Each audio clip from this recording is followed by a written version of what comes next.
inti dari pesan Natal Keuskupan Agung Jakarta.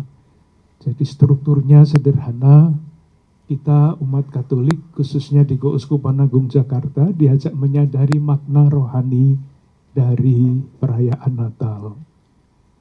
Makna rohani itu kita ungkapkan di dalam ibadah. Kita ungkapkan dalam ibadah. Tetapi makna rohani tidak hanya cukup diungkapkan, harus diwujudkan.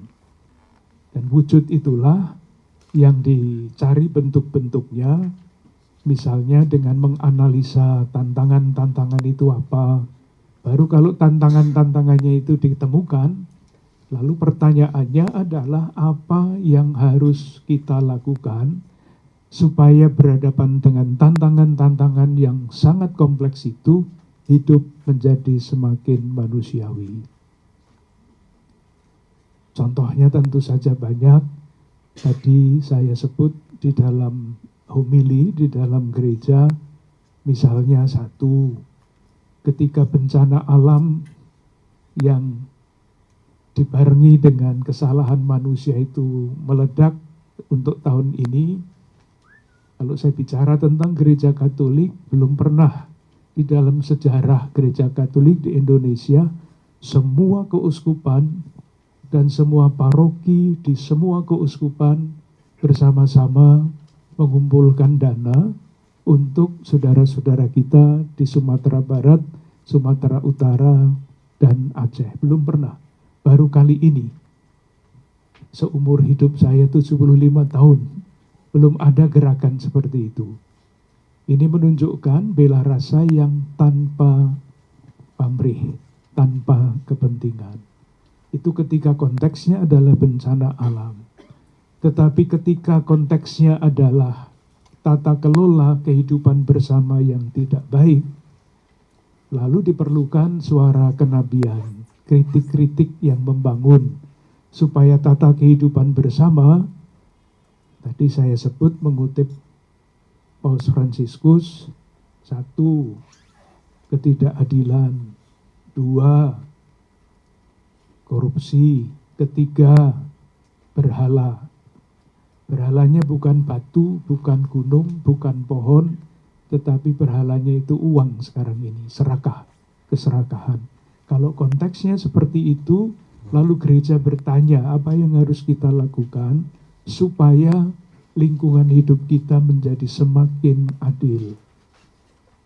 Contohnya sederhana sekali, ya kita berusaha untuk memberikan yang paling adil bagi karyawan-karyawan kita. Misalnya, konkret seperti itu.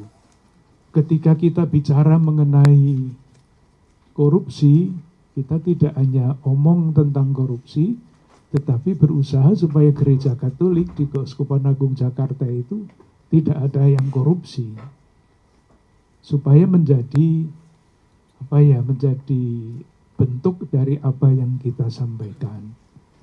Kalau kita mau omong tentang lingkungan hidup yang rusak, menjadi bencana bagi umat manusia, ya gerakannya adalah gerakan melestarikan, ikut bertanggung jawab melestarikan alam. Gerakan-gerakannya tidak besar, gerakan-gerakannya kecil-kecil, tetapi moga-moga dalam kerjasama yang baik dengan warga masyarakat yang lain, kita bertumbuh berdasarkan inspirasi iman yang berbeda-beda, tetapi tujuannya adalah sama. Kemanusiaan yang adil dan beradab, keadilan sosial bagi seluruh warga negara Indonesia. Moga-moga yang saya sampaikan mudah diterima dan tidak berbelit-belit. Jadi strukturnya sederhana, inspirasinya iman, harus dikontekskan, konteksnya mesti dianalisa secara sosial, interdisipliner, lalu yang ketiga adalah apa yang harus kita perbuat. Dan untuk menjawab pertanyaan, membuat pertanyaan apa yang harus kita perbuat, saya selalu mengatakan diperlukan 2 kompetensi etis. Kalau orang tidak punya kompetensi etis, tidak akan menanyakan sampai pada pertanyaan itu. Apa yang harus kita lakukan?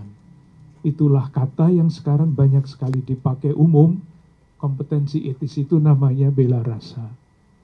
Bukan sekedar empati, bela rasa. Dan kompetensi yang kedua adalah kerjasama. Berhadapan dengan sekian banyak dan sekian kompleks masalah, kita tidak bisa bekerja sendiri, mesti bekerja sama. Terima kasih karena pers sebagai pilar